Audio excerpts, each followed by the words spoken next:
Terror en la tormenta. La lluvia golpeaba el techo del coche como una cascada interminable. Las gotas se estrellaban contra el parabrisas, distorsionando la carretera oscura y serpenteante. Los faros apenas iluminaban unos metros adelante. Más allá, la noche era un abismo impenetrable. El motor empezó a toser y de repente se detuvo. Giré la llave una y otra vez, pero solo obtuve silencio. Mi corazón latía con fuerza al comprender que estaba varado en medio de la nada bajo una tormenta implacable. Decidí salir para revisar el motor. El agua fría me empapó al instante, calándome hasta los huesos. Con linterna en mano, levanté el capó, pero los cables y piezas eran un laberinto indescifrable. Algo se movió entre los árboles al borde de la carretera, una sombra fugaz que me hizo estremecer. Intenté ignorarlo, atribuyéndolo al viento y a mi imaginación. Regresé al interior del coche, cerrando la puerta con fuerza. El silencio era abrumador, roto solo por el golpeteo constante de la lluvia. De pronto, un golpe fuerte sacudió la ventana del pasajero. Salté en mi asiento, el miedo se apoderó de mí.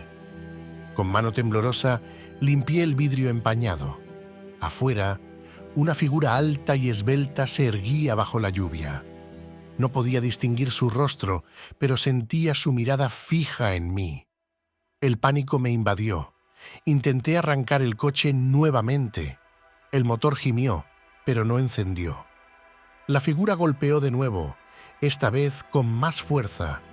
La puerta comenzó a crujir bajo la presión. Desesperado, busqué mi teléfono, pero no había señal. Estaba atrapado.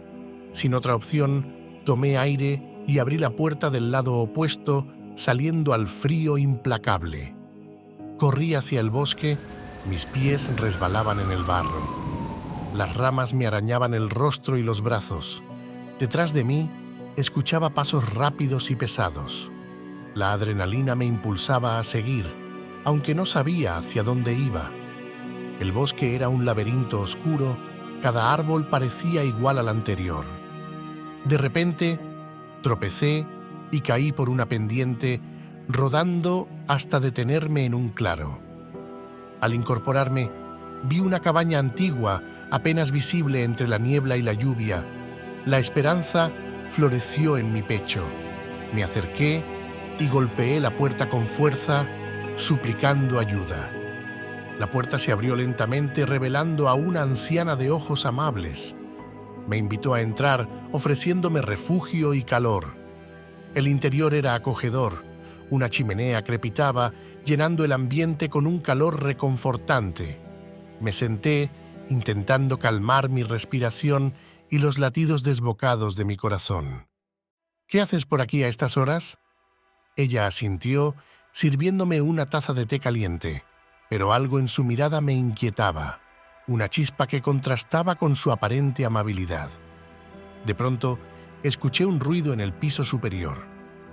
«¿Hay alguien más aquí?», pregunté. Ella sonrió, pero no respondió. El sonido se repitió, más fuerte esta vez. Mis sentidos se agudizaron. El peligro aún no había pasado. La anciana se levantó y se dirigió a la cocina. Aproveché para explorar discretamente. Subí las escaleras, cada peldaño crujía bajo mis pies. El horror me golpeó como una ola fría. Retrocedí, pero tropecé con algo. Al voltear, la figura que me había perseguido estaba ahí, bloqueando mi camino. Su rostro era una máscara de sombras y sus ojos brillaban con una malicia indescriptible. Intenté correr, pero la anciana apareció detrás de mí. «No debiste venir aquí», susurró. Sentí una punzada en el cuello. Todo se volvió borroso. Mis fuerzas me abandonaron y caí al suelo. Desperté atado a una silla en un sótano húmedo. Las paredes estaban cubiertas de símbolos extraños. La anciana y la figura estaban frente a mí. Comprendí que había caído en una trampa mortal.